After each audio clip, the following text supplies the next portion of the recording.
Hey guys, Shawn with Vigilance Elite.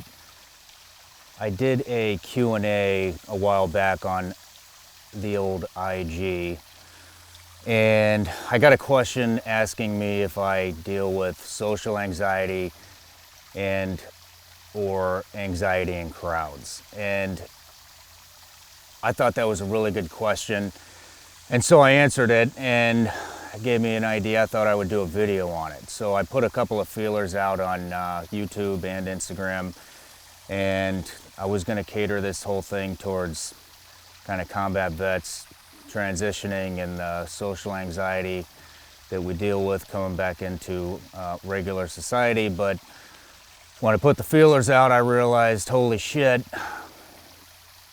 a lot of people deal with this shit, me included. I deal with it probably on a daily basis if I leave my house.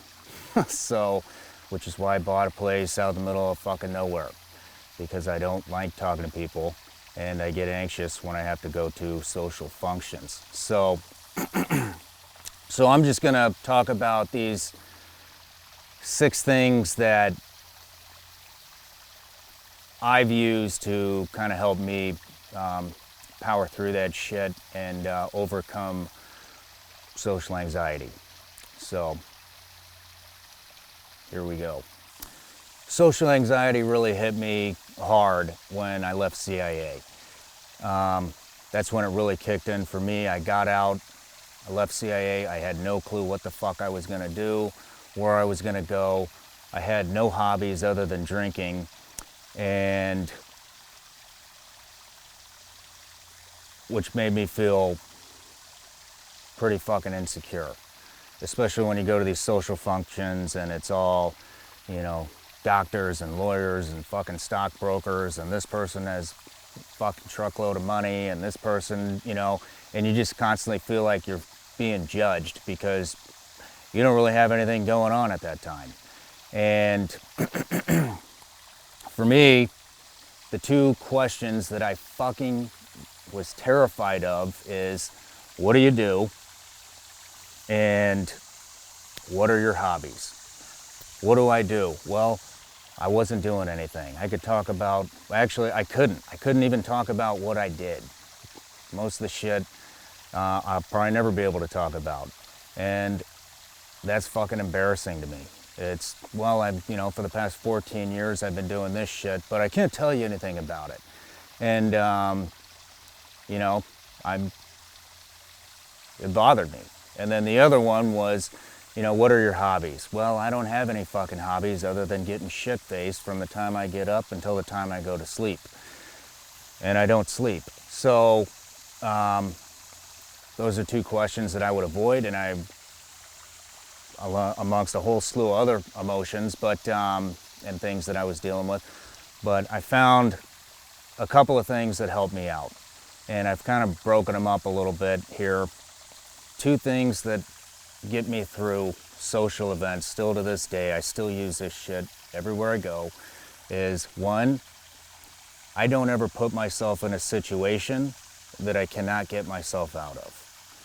2, I need to find things that boost my confidence. Doesn't mean, when I mean confidence, I don't mean you don't have to be the loudest motherfucker in the room and the one that talks the most. You just have to find things that make you confident, which make you a little more comfortable in that particular setting. So let's go through these 6 things. So the first thing that I do is, that kind of helps me, and it relates to I don't ever put myself in a situation that I can't get out of, is I don't do fucking Ubers. I don't do taxis. I don't do Ubers. I don't let friends drive. I don't ride with people. I want my car with my car keys in my pocket. That way, if I feel the anxiety starting to come on and I don't want to be there anymore, I know I can get the fuck out of there at a moment's notice. Doesn't mean you can't take a taxi out of there, but at least you have that sense of comfort, and which gives you a little confidence knowing, all right, if I'm in a situation that I just don't want to fucking be in socially, I'll just leave. And that gives you a little bit of comfort. You don't have to wait on a taxi or call an Uber or make a big scene. You just fucking leave. So that would be my first piece of, my first tip. Take your own car. If you get drunk, leave it there and go get it tomorrow. But at least you have it. Hotel rooms.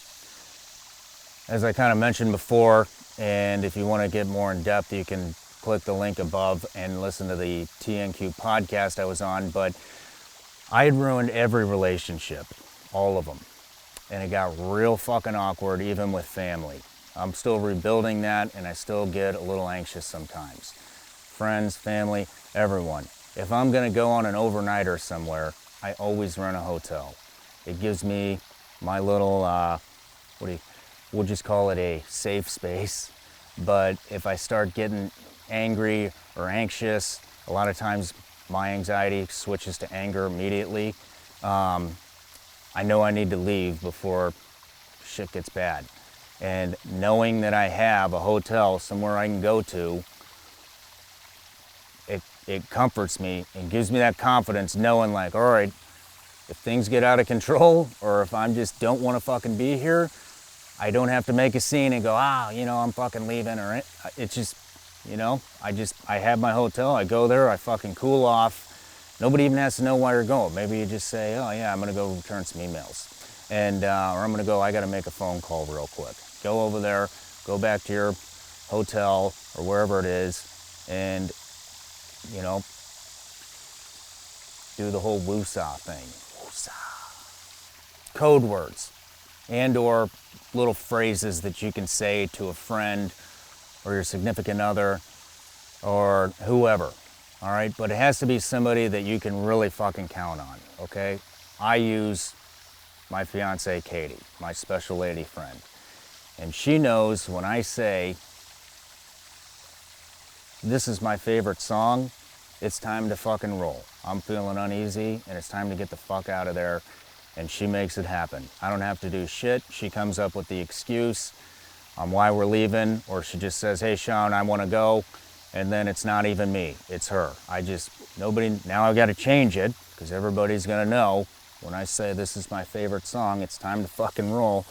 But come up with anything, and it's gotta be somebody that you trust. It can't be your buddy who's trying to pick up fucking chicks at the bar who is not gonna listen.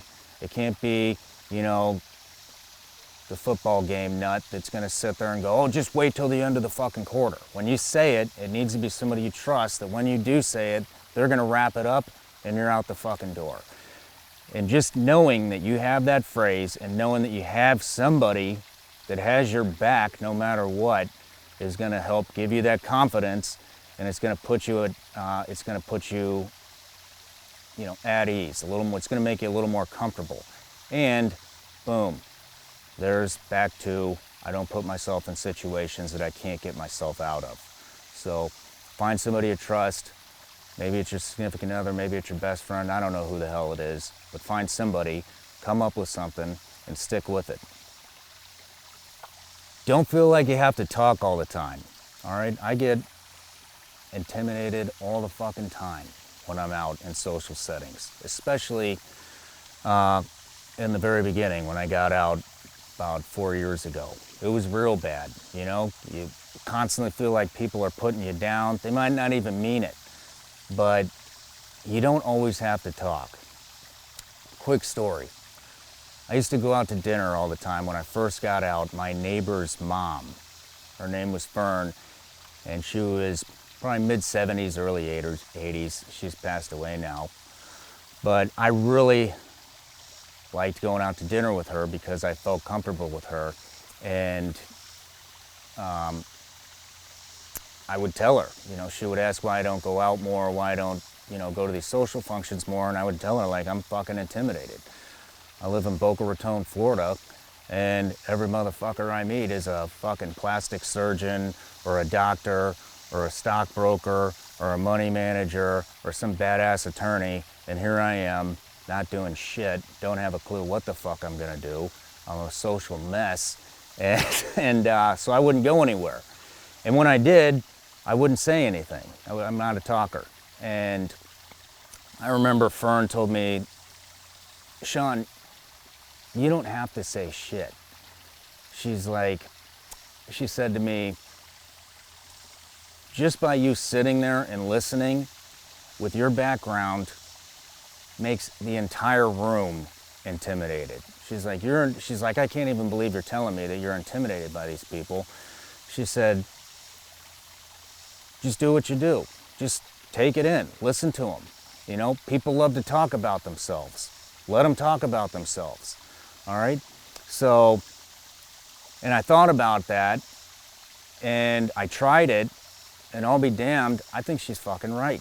So, don't feel the need that you have to fucking talk. Don't be the person that's, you know, blah, blah, blah, blah, blah, that doesn't shut the fuck up, okay? Just take a wrap off, you know? If you're feeling anxious, then just take a wrap off, stop, and just listen. You know, you don't have to have some badass explanation every question that's asked. And, you know, I mean, if you don't understand something that somebody's saying, tell them. Yeah, I don't know a clue what the fuck you're talking about. I do that shit all the time. And, you know, it kind of is uncomfortable at first, but then when they realize, oh yeah, I'm talking over this guy's head and he's got the confidence to say, yeah, you're not fucking impressing me, why don't you just dial it down a little bit to fucking layman's terms. I don't know what the fuck surgery you're talking about here. So anyways, that shit really helped me a lot. Drinking. This is the one nobody wants to hear, but when you're in a social setting, at least how I was, is I would pound fucking vodka nonstop, straight vodka on the rocks.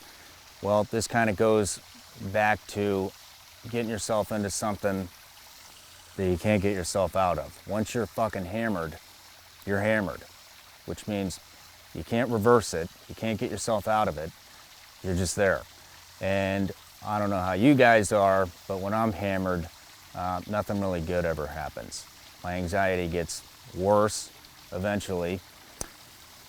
The anger gets worse, a lot worse, and I wind up doing shit that I regret in the long term. So,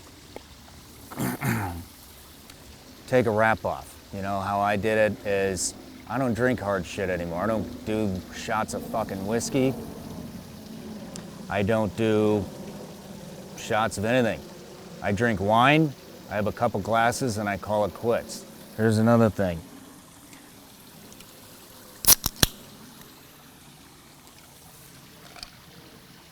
I get made fun of sometimes because I drink bubbly out of the can, but here's the deal. It's water with bubbles in it. Now look, I have an adult drink. It gives my hands something to do. My hands are doing something. Part of anxiety for me was, what the fuck do I do with my hands now that I'm not drinking anymore? Well, now I have a drink. It looks like, you know, it's got bubbles in it. It looks like it's a fucking vodka tonic or something. And it gives me something to do. And I pound these like they're nobody's business. But lay off the booze. It's gonna, nothing bad is gonna happen by you laying off booze. I guarantee you that. And the last thing, get some therapy. All right, I went to therapy for, I believe, 3 years, twice a week, every fucking week. That is a lot of therapy. So, and you know what? It helped me tremendously. And I know, you know, there's like the stigma behind it where, oh yeah, I don't need any fucking help. And, you know, if you're like that and you're worried about what everybody else is thinking of it, you're fucking weak, all right? So, just try it. Maybe it doesn't work for you, I don't know. But I tell you, the one thing that helped me more than anything was going to therapy, getting some help. And it's not all like what you think, where you're like, oh, you know, talking about your fucking problems. It also helps you understand what's going through other people's heads. And when you can understand what's going through other people's minds, that gives you confidence because you don't take shit so personally. You realize not everything this asshole is talking about is directed at me. In fact, I have nothing to do with it, and that puts you at ease. And then you start building that confidence. You understand. You start to understand how the human mind thinks, and look, you're not going to regret going to therapy. And if somebody's going to give you shit for it, they're not your fucking friend anyways, so tell them to fuck off. But anyways, those are 6 things that have really helped me a lot. I still struggle with it, but I'm leaps and bounds where I was. And anyways, remember those things. Find ways to build your confidence, and don't put yourself into a situation that you can't get out of. And those 2 things combined, I think, will really help you if you think about it. So, anyways, not my typical video, and I'm not an expert by any fucking means, but hopefully that shit helps. All right. See you guys soon. Go grab a bubbly.